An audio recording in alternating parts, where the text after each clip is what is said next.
told her mother, like everywhere she went, she made sure like her mother knew. She had a taser and a knife. Riding her bike home, and all of a sudden a white F-150 truck is following behind her.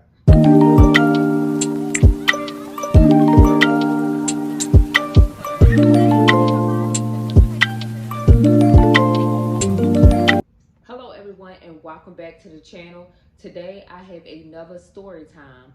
You guys, we're gonna jump right into this story time, and this story time is off an episode called See No Evil, and this story time is about a girl named Mia. So Mia was a 21-year-old girl, and she liked to enjoy life, have fun, and she was very responsible. So one day Mia decided that she wanted to go hang out with her friends, and she told her mother, like everywhere she went, she made sure like her mother knew.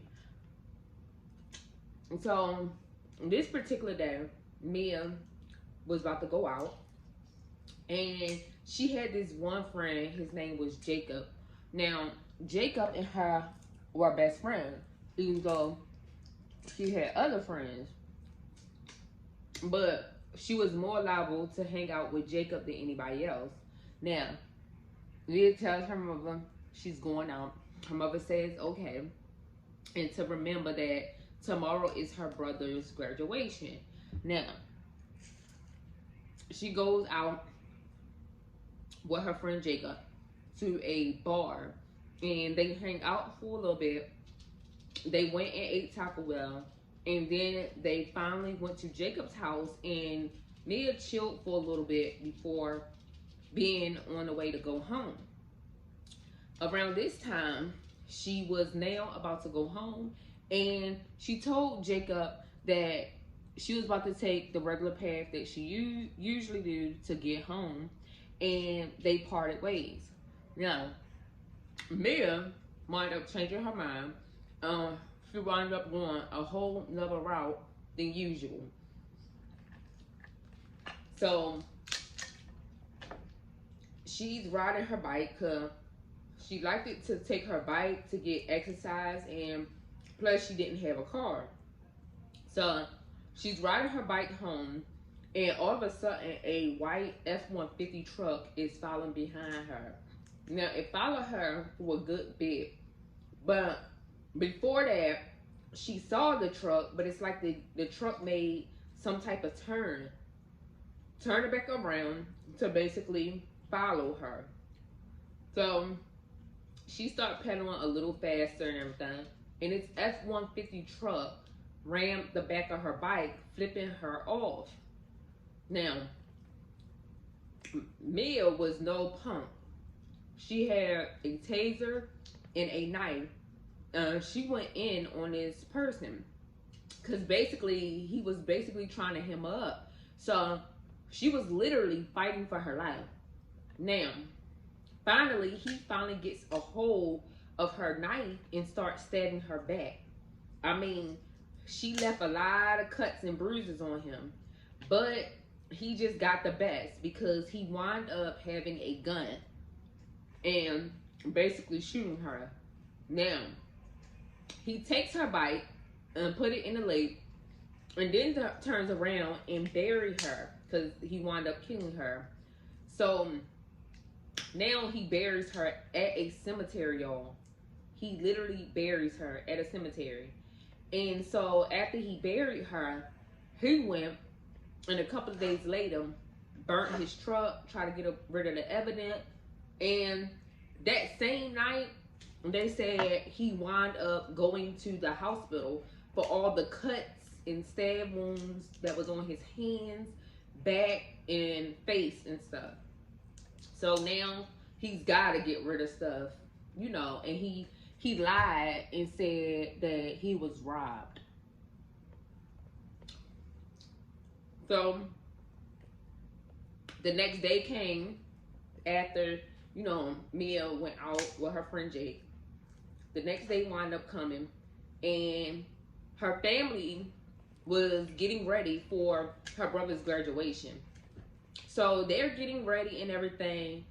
Several people knocked on Mia's door and was like, you gotta get up, you gotta get ready. Mia, you know, we got the graduation to go to. Get up, get ready. Several times they not. So the mother was like, So she goes in the room and sees that Mia bed is still made up. Basically, like she never came home.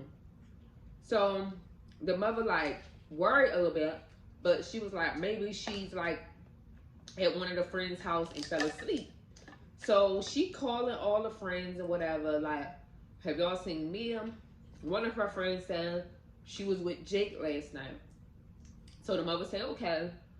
And she was like, okay, well, maybe she's over there.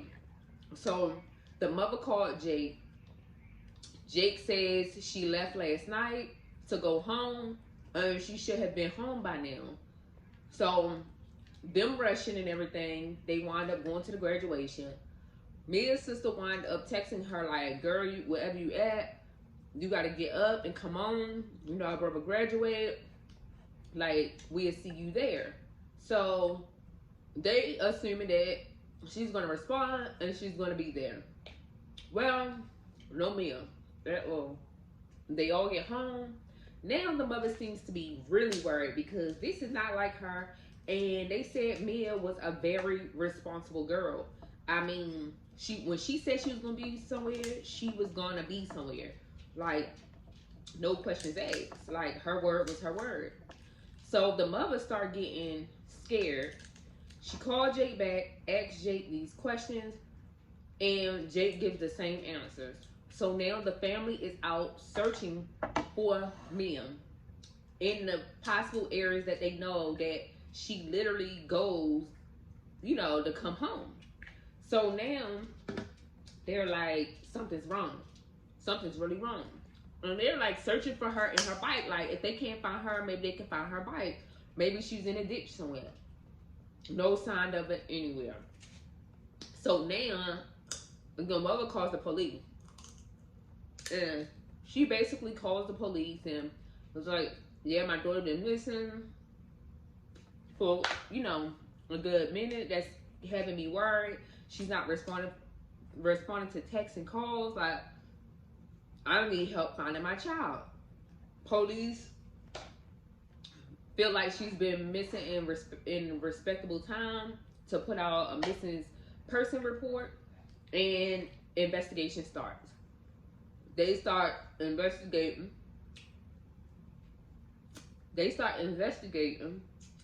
And the first part of it was going to her best friend's house.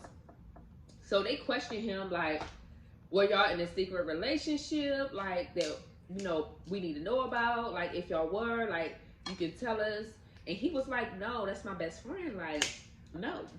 And so they went, he told them the actual bar that he was at that night, they was at that night. And they actually went to the bar that they chilled at. They look on surveillance and see that they weren't holding hands. They was just there having a good time like friends do. And then they both left together. Like, nobody was following them. Like, they were good. So now they're like, okay, his word is holding up. Like, something ain't right. Like, so they start going through the trail that Jake says that Mia takes all the time. The same as the mama and them, you know, the trail the mom and them said. No sign of Mia anywhere. So they was like, let's take another route. Let's look at the surveillance cameras and stuff, like where, you know, the stores and stuff at. Maybe she rerouted herself that night because it was late. So now the detectives and stuff are going to the stores and everything, like looking at surveillance. Bam. They see Mia. They see her.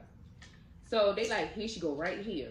And Mia is riding her bike. Like, she's literally riding her bike normal.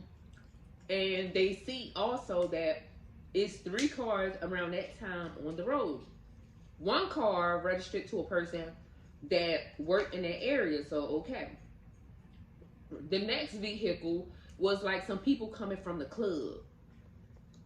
And then the third vehicle was a white F-150 truck that in another camera it showed that he made a U-turn, like he might have saw Mia and made a U-turn to catch up with her or something, like it was following her. So they was like, he turned around when he saw her on her bike. So now they looking at surveillance and realize that Mia was in all cameras, and it was like a gap in between another camera, like you didn't see her anymore. So that F-150 lined up with that gap. So now they're reaching out to the Ford place and everything. Like they want to know who F-150 this is. So they because they couldn't see the license plate or nothing the way that the cameras was. So they're trying to figure out who the hell this F-150 truck is. So now it pulls back to several people in the area, and they figure out, you know, like who truck it is. So they wind up looking at another camera like that was towards the highway and see that the F-150 hit the highway or whatever. And those tags lined up with the tags that was given to them when they did their research. So they like, this the truck. And plus, how they really knew, because it was a trash can, 2 trash cans, and a 2x4 on the back of this truck. And that actual truck had the same thing. So they like, this the vehicle. So now, after they registered back to the person, he was in a database already as a sex offender. So he was already listed as a sex offender and already did like 10 years. So they like, okay, this lined up, like he is our suspect. So that's when they found out that he did go to the emergency room that same night for stab wounds and stuff, but claiming he was robbed.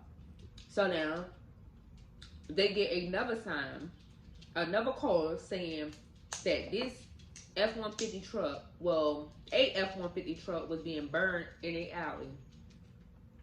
They get over there, find that it's a 2x4 stick in the back of the truck and trash cans, and they like, this the truck. So they wind up dusting for fingerprints and stuff, you know, because the truck wasn't all the way burned. They could still get like fingerprints and stuff, and it registered back to that sex offender. So now they go and bring him in. Now when they bring him in or whatever, they're questioning him, but in the meantime they get another call that they found a bike in the lake, and come to find out the bike was Mia's. It was Mia's bike.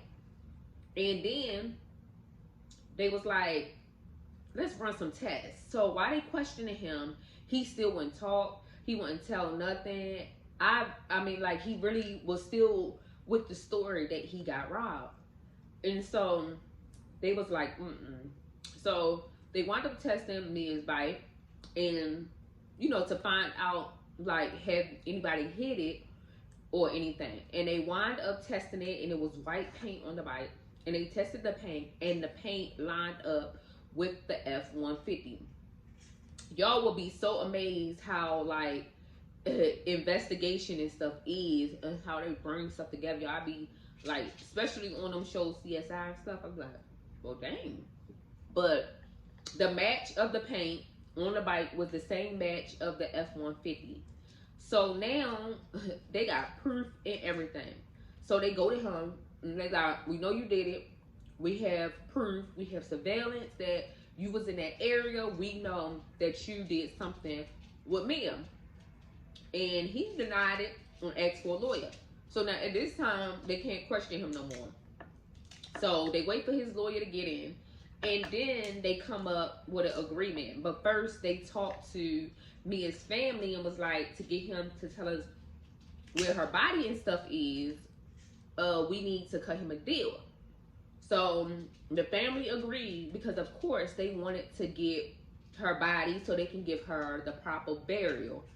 They allowed the public defenders and stuff to, like, you know, like, give him a deal in order to talk and basically tell him what actually happened that night. So now he takes the deal and he confessed that he was driving down the road, happened to see her on her bike and followed her. And then he said when he followed her, he wound up tapping the back of her bike to the point where she flipped off. And when she flipped off, he hurt and got out and started trying to grab her. And Mia wasn't playing, and she was a fighter. She was fighting. He said she was stinging him with the stun gun and stabbing him. And so he was like, she was getting him, like, literally, like, she was going deep. She was fighting. And then he says that eventually I wound up getting a hold of the knife and started stabbing her back and everything and shot her. And so he said that after he, you know, did that, she kind of was still coming to. She kind of fainted, but then she wanted to come back to and started back fighting again. So once he got the best of her, he wound up killing her. And when he wound up killing her, he wound up taking her body and burying her. So he gave them the actual grave that he buried it in. He buried her at a graveyard, y'all. Literally. He buried her at a graveyard. But he buried her at a graveyard, gave them where, you know, where it was in Arkansas. So when he went to trial, they gave him life. They wanted to give him the death penalty because the family agreed to basically give him a deal, the death penalty was ruled out, and basically he would serve life in jail, like life in prison for killing Mia. But you guys, they literally said that she was fighting, like she had a lot of fight in her, and she had a lot of fight in her, and she fucked him up, like literally. They felt like that she would have got away.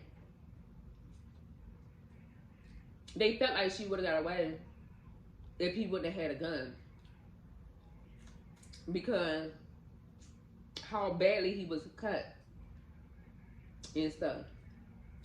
Like, even at the hospital, they said he was cut pretty bad on his hands, back, and several other parts of his body. She did him in. And y'all, the situation was so sad because, like, you only trying to make it home. That's it. You want to have fun and you want to make it home. And she was only 21, y'all. Like, only 21. Like, he did not have to do that to her. Not at all. But you guys, thanks for watching. Don't forget to like, comment, and definitely subscribe to this channel. Peace.